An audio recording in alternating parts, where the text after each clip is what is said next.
Time out muna sa pamamasyal at tara munang magmerienda ng ipinagmamalaking delicacy ng bayan, ang latik.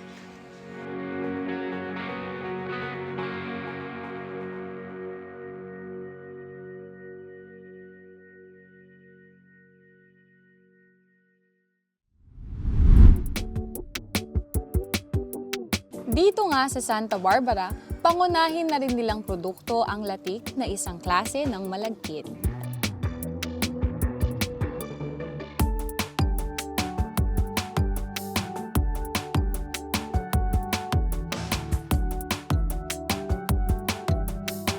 Matagal na kaming gumagawa ng latik, more than 30 years na. Saya kami na nakikilala ang Santa Barbara na gumagawa kami ng latik. Marami na hanggang sa abroad na nga po sa ibang lugar.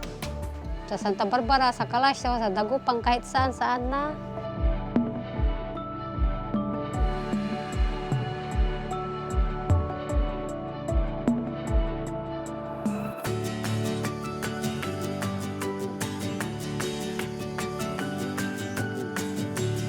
Araw-araw nagluluto kami ng latik tuwing saka pag pista ganun, pag birthday, saka kami sa bayan nagtitinda ganun.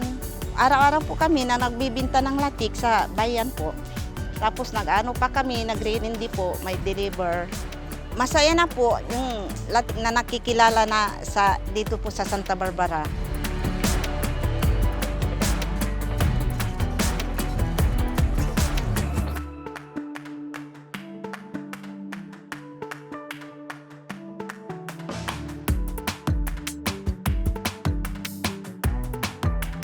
Gaano katagal, sir, ang pagkikiwal ng malagkit? Mga 30 minutes lang yun. 30 minutes po. Kailangan pong paulit-ulit. Paano po pag hindi siya nakiwal ng maayos?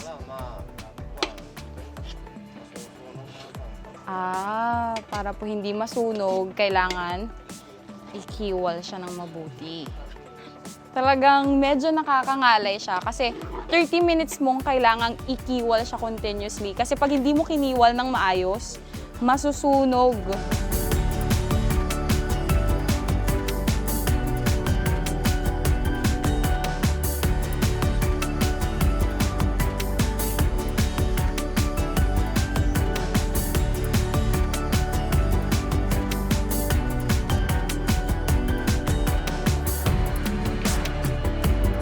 Hindi naman mabigat sa bulsa ang presyo ng latik nila. 450 pesos lang para sa medium size at 800 naman para sa large. Meron din silang latik tikoy na 500 pesos para sa medium size at 900 pesos naman for large. Maliban sa latik, meron din silang sapin-sapin, maha at puto na maaaring mabili sa public market o kung hindi naman ay dumiretso lang sa Purok 5, Barangay Ventimilla. Isa ang latik sa masarap na produkto ng Santa Barbara. Pero nakikita namin ang mga native cakes dito, like latik ng Barangay Ventimilla, is home-made talaga. Old style pa yung paggawa. Tsaka puro yung mga gamit nilang mga ingredients. Hindi ito gamit ng mga commercial, pero ito pa yung mga old kung paano nila ginagawa yung mga mga ingredients nila. Si latik, isa sa masarap na pagkain dito sa Santa Barbara Native Cakes. At kung maaari, matikman ninyo, magkaroon ng opportunity para ang latik ng Santa Barbara ay inyo namang mabigyan pansin at matikman. Main product agad, mapupuntahan agad sa atin sa public market natin. Available naman po ang ating latik.